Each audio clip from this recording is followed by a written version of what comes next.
everyone, today we're doing a top 5 young adults book adults should read, and I was tagged by Laurence PS, who is also the creator of this tag.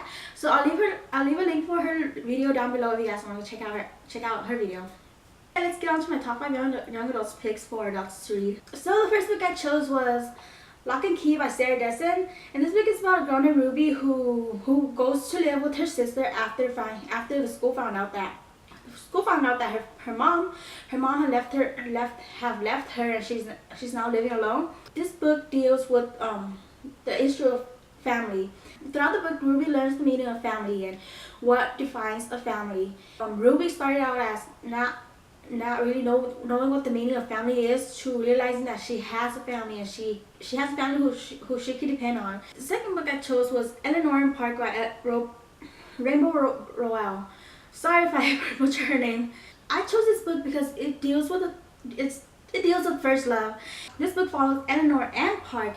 Eleanor is this new girl in school who dresses weirdly, and at first Park thought Eleanor was weird, and then just by sitting on the bus they eventually become friends, and then from their friendship they start to hang out together, and once they start to hang out together they start to like each other, and then eventually that evolves to liking each other, to loving each other.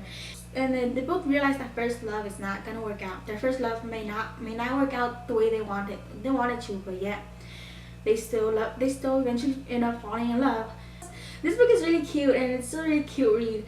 It's a really fast read too. I was surprised how fast I read this because I'm a really slow reader, and I read this in like a day. So the next book I chose was Pushing the Limits by Carrie McGarry, and this book follows Echo and Noah. And Echo used to be this really popular girl. After summer break, Echo comes back to school, and she's like a totally different person. She's very distant from her friend. She doesn't hang out with them anymore. She's very quiet, and she hangs out in the library during lunch, and she starts wearing long sleeve shirts, which was her way of disguising the scars that she has on her. Which was her way of disguising the scars that she has on her arms. Something happened during the summer that she cannot remember, and she does not know why she cannot see her. She does not know why she cannot see her mom after, and why there was a restraining order against her mom. And then there's Noah, whose parents died in a car crash. No, was it a car crash? No.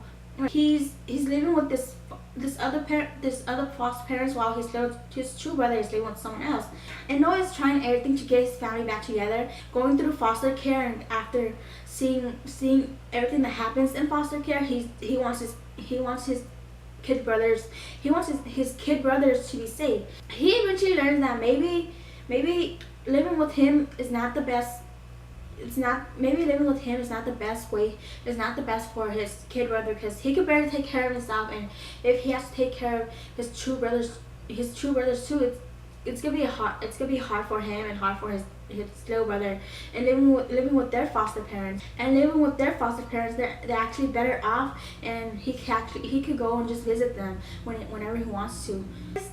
I just found myself really loving this book, and I went into this book not knowing what the hell's going on. The fourth book I suggest people to read is Wander. I don't know if this is considered young adult, because August is like 11. No, August is like 10. Even if it's not a young adult, even if it's not a young adult book, I still suggest people to read this book, because it's such a good book. And then I remember hearing someone compare it to The Fault in Our Stars, and I'm like, oh, that set me back a little. This book is about a boy named August who is 10 years old, and he was born with a deformed face. So this book follows 6 characters. It follows August, his sister Violet, her boyfriend Justin, his true friend Jack and Summer, and her sister's friend Miranda.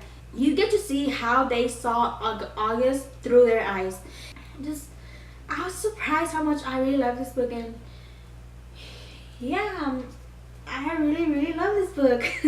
So the last book I chose is The Darkest Mind by Alexandra Brackett. It's a dystopian about kids who develop special powers, and who are categorized by color.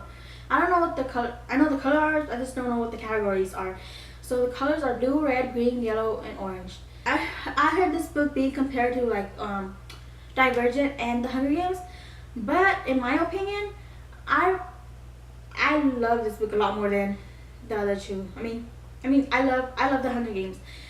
I know that. I love The Hunger Games, and I read that when I was in a really bad reading slump. And I like Divergent too. I just love this book more. There's a lot of action in this book, and sometimes it's confusing, but I just need to, like, sometimes it was confusing to me, but I just need to stop myself and go back and reread it slowly. There was a lot of, oh my god, I love this book moments in this book. Also, I love the 4 characters in this book. I love Ruby, I love Liam, I love Zoo, and I think I'm in love with Chubbs.